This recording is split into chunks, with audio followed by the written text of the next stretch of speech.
The porch light flickered, casting an eerie glow over Jessica's face as she gripped the railing. She had fought tooth and nail to keep those lights on, but now the HOA was threatening legal action. After her stroke, those lights were her lifeline, the only way she could safely navigate the steps and see at night.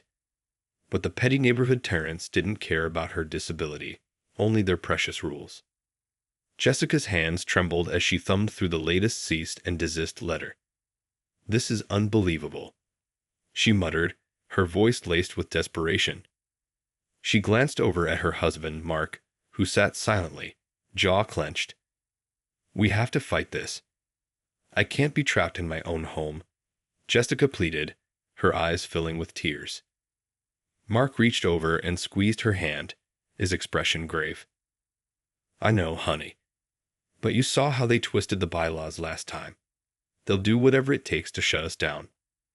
His voice was laced with defeat, and Jessica felt her heart sink.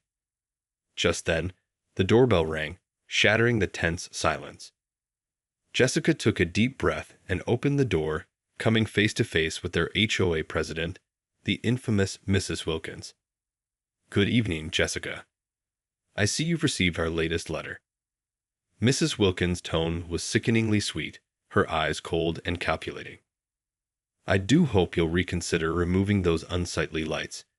They're simply not in keeping with the neighborhood aesthetic."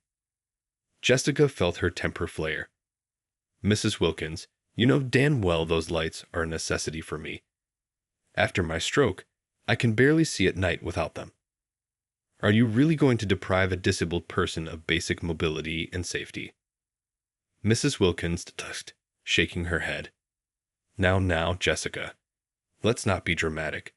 I'm sure we can find a compromise." She paused. Then a sly grin spread across her face. "Perhaps you could invest in some tasteful new fixtures. I'd be happy to provide a list of approved options." Jessica's blood boiled. "Compromise? You want me to spend thousands on new lights when these work just fine? This is extortion, plain and simple." Mrs. Wilkins raised a perfectly manicured hand. "Calm down, dear. We're simply enforcing the rules equally for all homeowners. I'm sure you understand." Jessica opened her mouth to retort, but Mark stepped forward, placing a hand on her shoulder. "We'll consider our options, Mrs. Wilkins. Thank you for stopping by." His voice was tight, his jaw clenched. Mrs. Wilkins nodded, that infuriating smile still in place. "Wonderful. I do hope you make the right decision." With that, she turned and sashayed back to her pristine, well-lit home, leaving Jessica and Mark to stare after her, seething with rage and helplessness. The door slammed shut, the sound reverberating through the small house. Jessica whirled around, her face flushed with anger. Can you believe her? Make the right decision. As if we have any choice in the matter.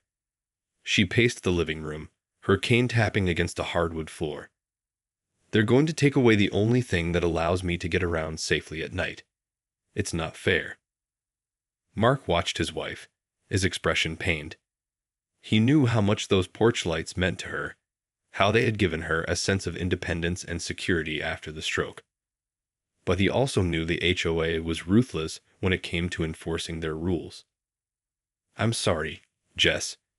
I wish there was something we could do, but Mrs. Wilkins and the rest of them, they just won't listen to reason. He sighed, running a hand through his hair. Maybe we could look into some other lighting options that might satisfy them. Jessica stopped pacing and turned to face him, her eyes pleading.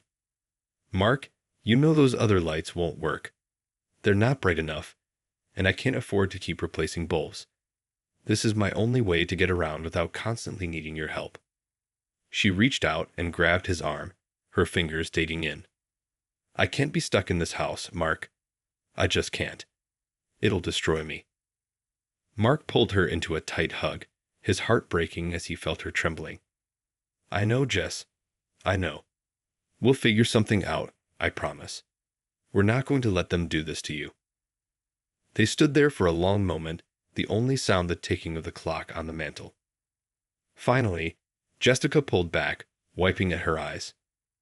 Okay, Okay, we have to do something. I'm not going to just roll over and let them win. Not this time. Her voice was resolute, a newfound determination burning in her eyes. Mark nodded, squeezing her hand. All right then. Let's start planning our next move. Over the next few days, Jessica and Mark pored over the HOA bylaws, searching for any loopholes or technicalities they could exploit. Jessica's frustration only grew as she realized just how restrictive and inflexible the rules were.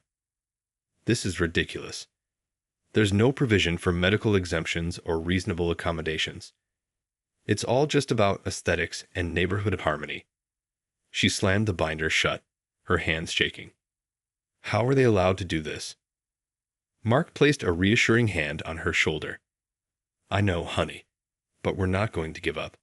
There has to be a way to get them to see reason.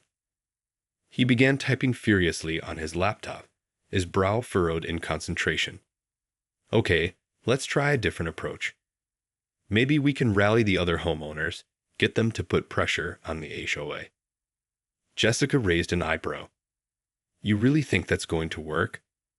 Most of them are terrified of Mrs. Wilkins and her cronies. They'll just fall in line. Well, we have to try something. We can't just let them steamroll us. Mark's voice was determined, his jaw set. Just then, the doorbell rang, and Jessica felt her heart sink. Oh God, it's probably Mrs. Wilkins again. I can't deal with her right now. But when she opened the door, she was met with a familiar face. Her neighbor, Mrs. Erickson, a kind older woman who lived a few doors down. Jessica, dear, I heard about what's going on with the HOA. I'm so sorry. Mrs. Erickson's eyes were filled with sympathy. I know how much those porch lights mean to you. Is there anything I can do to help? Jessica felt a surge of hope. Mrs. Erickson, you have no idea how much that means to me. I've just been feeling so powerless, you know. The older woman nodded, reaching out to give Jessica's hand a gentle squeeze. I understand, dear, but you're not alone in this. We're all here for you. Jessica's eyes widened, a plan starting to form in her mind. Mrs. Erickson, do you think you could help me organize the other homeowners?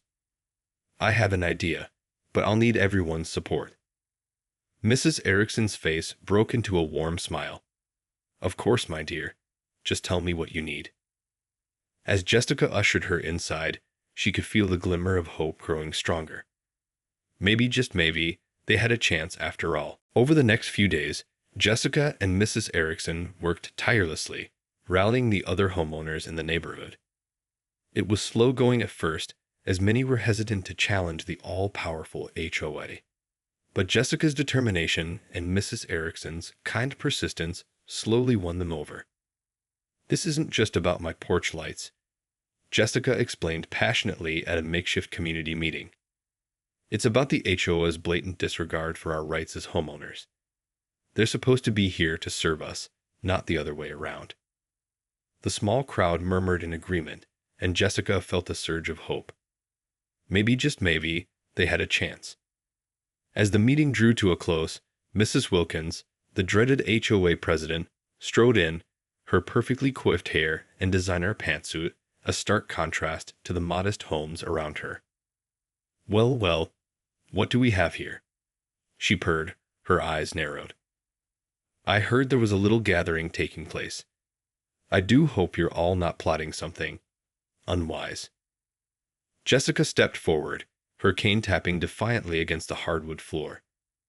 Mrs. Wilkins, we're simply exercising our rights as homeowners. We're tired of your heavy-handed tactics and utter disregard for our needs. Mrs. Wilkins let out a patronizing chuckle.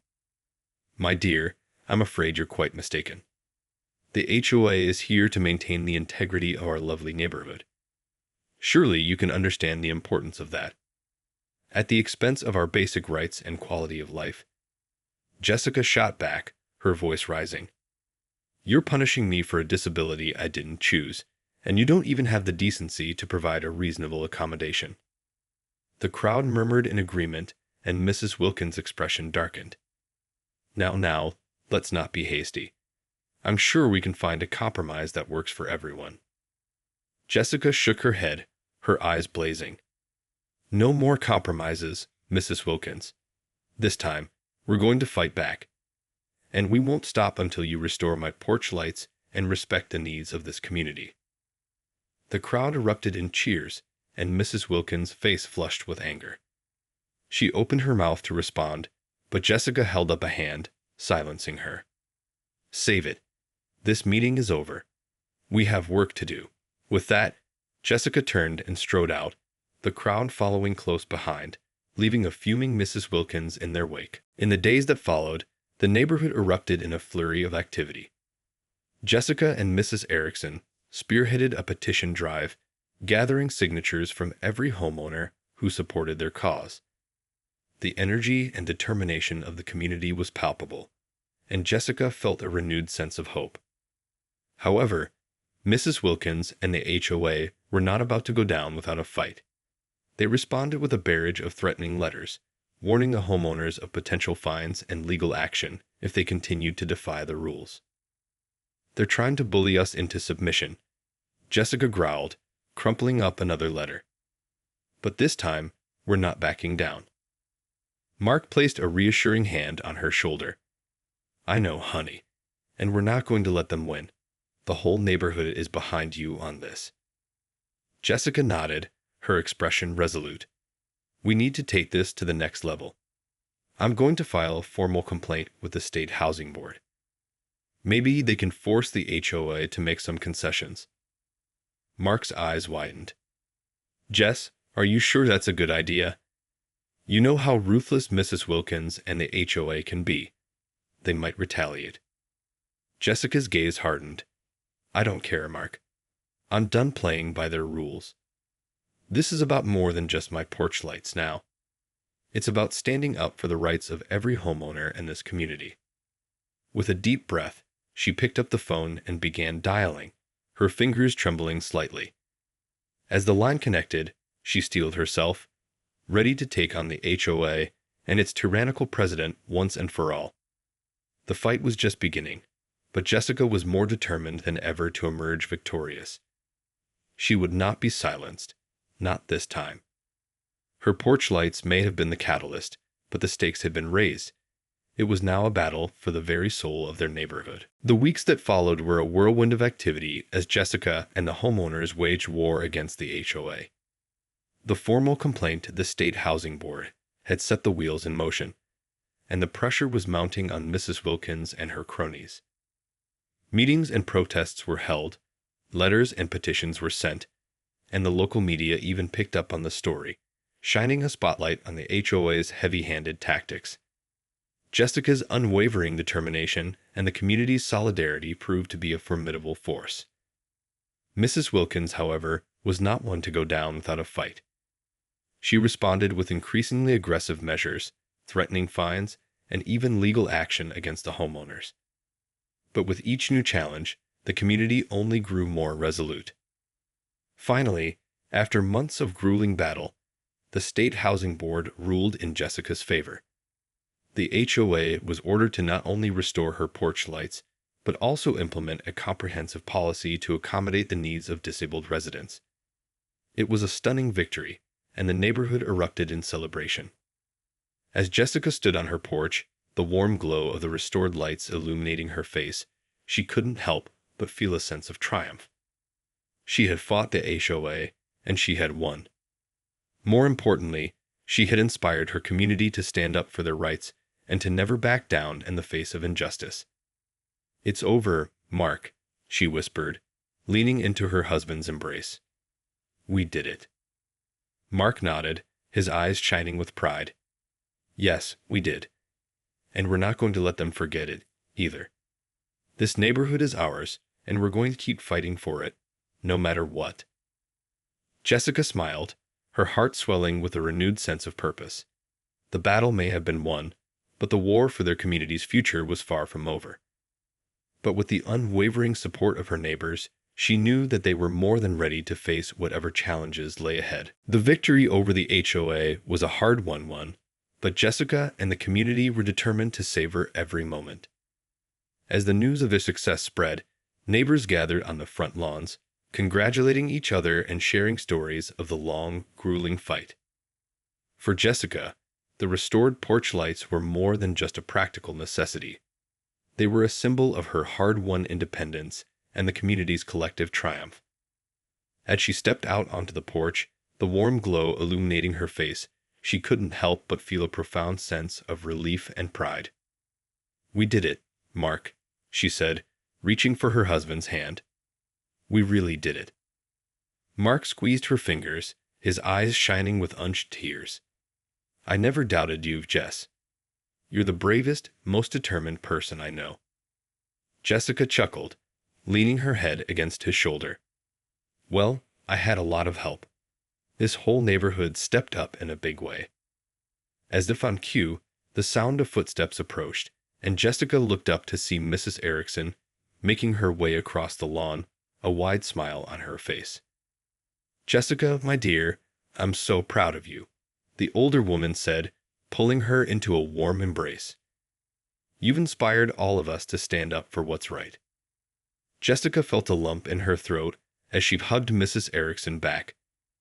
"I couldn't have done it without you, Mrs. Erickson. You were the one who rallied everyone together in the first place." Mrs. Erickson waved a hand dismissively. "Nonsense, my dear. This was all you. You're the true hero here." The sound of more footsteps drew their attention, and soon the entire neighborhood had gathered, everyone eager to congratulate Jessica and express their gratitude. "We're not going to let the HOA push us around anymore," one neighbor declared, eliciting a chorus of cheers. "And we're going to make sure they know it, too," another added, a mischievous grin on his face. Jessica couldn't help but laugh, the tension that had been weighing her down for months finally starting to dissipate. "Well, I'm glad you all feel that way, because I have a few ideas up my sleeve." As the sun began to set, casting a warm glow over the entire neighborhood, Jessica knew that this was just the beginning. The fight with the HOA had galvanized the community, and she was more determined than ever to continue standing up for their rights and creating the kind of neighborhood they all deserved. "This is our home," she said, her voice strong and unwavering. "And we're not going to let anyone take that away from us, no matter what they try." The crowd erupted in cheers, and Jessica felt a sense of belonging and purpose that she hadn't experienced in a long time. This was her community, her family, and she would do whatever it took to protect it. As the porch lights flickered to life, illuminating the faces of her neighbors, Jessica knew that the future was bright. They had weathered the storm, and they were stronger for it, and she couldn't wait to see what they would accomplish next. The victory over the HOA was a hard-won battle, but for Jessica, it was only the beginning. With the porch lights restored and the community rallied behind her, she knew this was just the first step in a much larger fight. As the neighbors gathered to celebrate their triumph, Jessica couldn't help but feel a sense of renewed purpose. This was her home, her sanctuary, and she would do whatever it took to protect it from the tyranny of the HOA. "This isn't over, you know," she said, her voice carrying over the joyful chatter. "Mrs. Wilkins and her cronies are going to come back swinging. We have to be ready." The crowd fell silent, the realization dawning on their faces. Jessica could see the determination in their eyes, the same unwavering spirit that had carried them through the previous months of struggle. "Well then, we'll be ready," Mrs. Erickson declared, stepping forward and placing a weathered hand on Jessica's shoulder. "We're not going to let them push us around anymore." A chorus of cheers and affirmations rose up from the crowd, and Jessica felt a surge of pride. This wasn't just her fight anymore. It was the fight of the entire community. In the days that followed, the neighborhood sprang into action. They formed committees, drafted policies, and mobilized a network of volunteers to keep a watchful eye on the HOA's every move. Jessica, with the support of her neighbors, became a veritable force to be reckoned with. When Mrs. Wilkins and the HOA board attempted to push through new restrictive bylaws, Jessica and her team were there to counter them. Armed with a thorough understanding of the law and an unwavering commitment to their cause. "You can't just steamroll over us anymore," Jessica said, her eyes narrowed as she addressed the HOA president. "We know our rights, and we're not going to let you trample all over them." Mrs. Wilkins' lips thinned into a tight line, her carefully manicured facade cracking under the weight of Jessica's resolve. "This isn't over, you know," she hissed, her voice dripping with venom. "Oh, but it is," Jessica replied, a triumphant smile spreading across her face. "We're not going anywhere, Mrs. Wilkins. This is our home, and we're going to fight for it, no matter what." As the months passed, the community's victory over the HOA only grew stronger. They established a comprehensive set of policies to protect the rights of all homeowners, with Jessica at the forefront of the movement. The porch lights remained a symbol of their resilience, shining brightly into the night and serving as a constant reminder of the power of community. For Jessica, the struggle had been long and arduous, but in the end, it had been worth it. She had found her voice, her strength, and the unwavering support of her neighbors. And as she stood on her porch, basking in the glow of those lights, she knew that this was only the beginning. The fight for their neighborhood's future had just begun, and Jessica was more than ready to lead the charge. With her community by her side, she was confident that they could overcome any obstacle that stood in their way.